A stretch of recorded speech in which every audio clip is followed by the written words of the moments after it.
ਛੋਟੇ ਛੋਟੇ ਡੋਰੇਮੋਨ ਤੇ ਹਰ ਬੱਚੇ ਦੇ ਹੱਥ 'ਚ ਵੇਖ ਲਓ ਆਪਣੀ ਛਤਰੀ ਹੈ।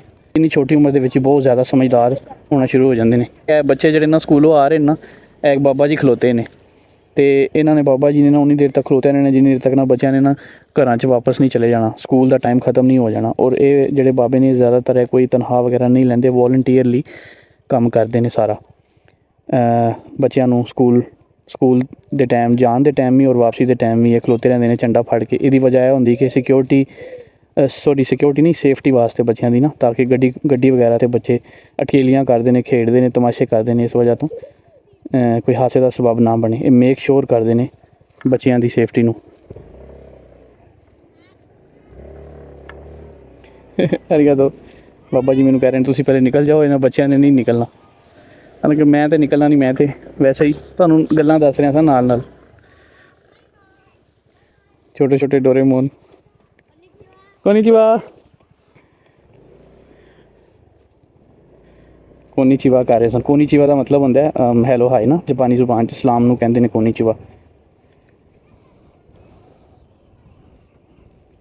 ਵੇਖੋ ਸਾਰੇ ਬੱਚਿਆਂ ਦੇ ਬਸਤੇ ਇੱਕੋ ਜੈਸੇ ਨੇ।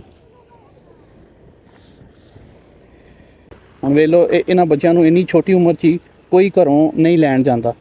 ਇੰਨੇ ਛੋਟੇ ਨੇ ਹਲੇ ਕਿ ਇਸ ਉਮਰ ਦੇ ਵਿੱਚ ਮਾਂ ਬਾਪ ਸਪੈਸ਼ਲੀ ਬੱਚਿਆਂ ਨੂੰ ਸਕੂਲੋਂ ਲੈਣ ਜਾਂਦੇ ਨੇ। ਇਹ ਬੱਚਿਆਂ ਨੂੰ ਐਸਾ ਆਪਣਾ ਰਸਤਾ ਯਾਦ ਹੈ ਔਰ ਸਿੱਧੇ ਇਹ ਤਮਾਸ਼ੇ ਵੀ ਕਰਦੇ ਨੇ, ਅਠਕੇਲੀਆਂ ਵੀ ਕਰਦੇ ਨੇ, ਲੇਕਿਨ ਕਦੀ ਵੀ ਕੋਈ ਬੱਚਾ ਆਪਣੇ ਏਰੀਏ ਤੋਂ ਦੂਰ ਨਹੀਂ ਨਿਕਲਦਾ। ਉਹਨੇ ਘਰ ਜਾਣਾ ਹੀ ਹੁੰਦਾ, ਸਿੱਧਾ ਘਰ ਜਾਂਦਾ। ਹੁਣ ਤਮਾਸ਼ੇ ਕਰ ਰਹੇ ਨੇ, ਖੇਡਦੇ ਨੇ ਜ਼ਬਰਦਸਤ।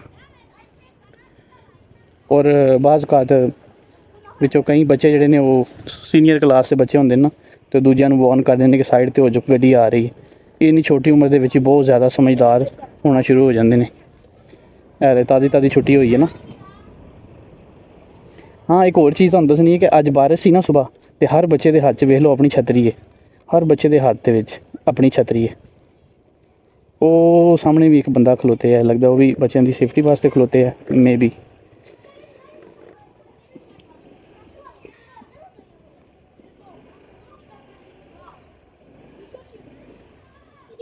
ਇਹ ਬੀਬੀ ਜਿਹੜੀ ਹੈ ਲੱਗਦਾ ਆਪਣੇ ਬੱਚੇ ਦਾ ਇੰਤਜ਼ਾਰ ਕਰ ਰਹੀ ਹੈ।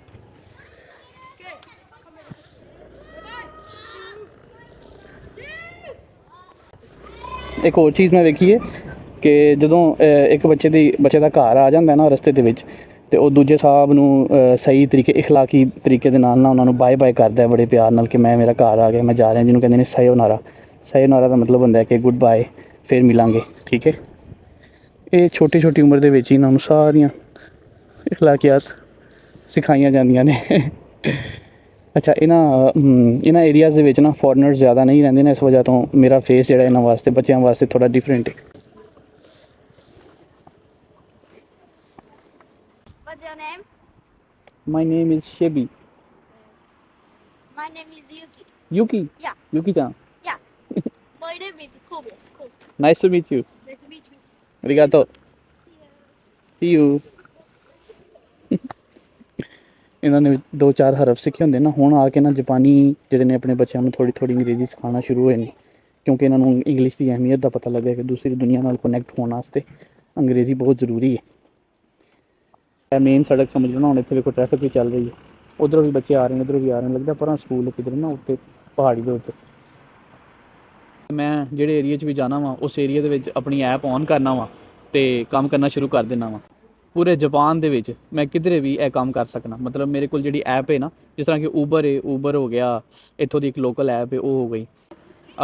ਹੁਣ ਮੌਸਮ ਖੁੱਲ੍ਹ ਰਿਹਾ ਨਾ, ਬਾਰਿਸ਼ਾਂ ਵਾਲਾ ਮੌਸਮ ਜਦੋਂ ਖ਼ਤਮ ਹੋ ਜਾਏਗਾ, ਉਦੋਂ ਮੇਰਾ ਪਲਾਨ ਹੈ ਕਿ ਮੈਂ ਮੁਖਤਲਿਫ ਏਰੀਆਜ਼ ਦੇ ਵਿੱਚ ਜਾ ਕੇ ਅਤੇ ਉੱਥੇ ਜਾ ਕੇ ਐਪ ਔਨ ਕਰਿਆ ਕਰਾਂਗਾ, ਅਤੇ ਘਰੋਂ ਦੂਰ ਚਲਾ ਜਾਵਾਂਗਾ, ਨਵਾਂ ਏਰੀਆ ਵੀ ਵੇਖਾਂਗਾ, ਨਾਲ ਫੂਡ ਵੀ ਡਿਲੀਵਰ ਕਰਾਂਗਾ, ਅਤੇ ਗਲੀ ਮੁਹੱਲੇ ਵੀ ਵੇਖਾਂਗਾ, ਉੱਥੋਂ ਦੇ ਲੋਕਾਂ ਦੇ ਨਾਲ ਇੰਟਰੈਕਟ ਵੀ ਕਰਾਂਗਾ। ਮੁਖਤਲਿਫ ਜਦੋਂ ਬੰਦਾ ਏਰੀਆ ਚੇਂਜ ਕਰਦਾ ਨਾ, ਕੁਦਰਤੀ ਵਾਈਬਸ ਜਿਹੜੀਆਂ ਨੇ ਬੰਦੇ ਦੀਆਂ ਮੈਚ ਹੋਣਾ ਸ਼ੁਰੂ ਹੋ ਜਾਂਦੀਆਂ ਨੇ।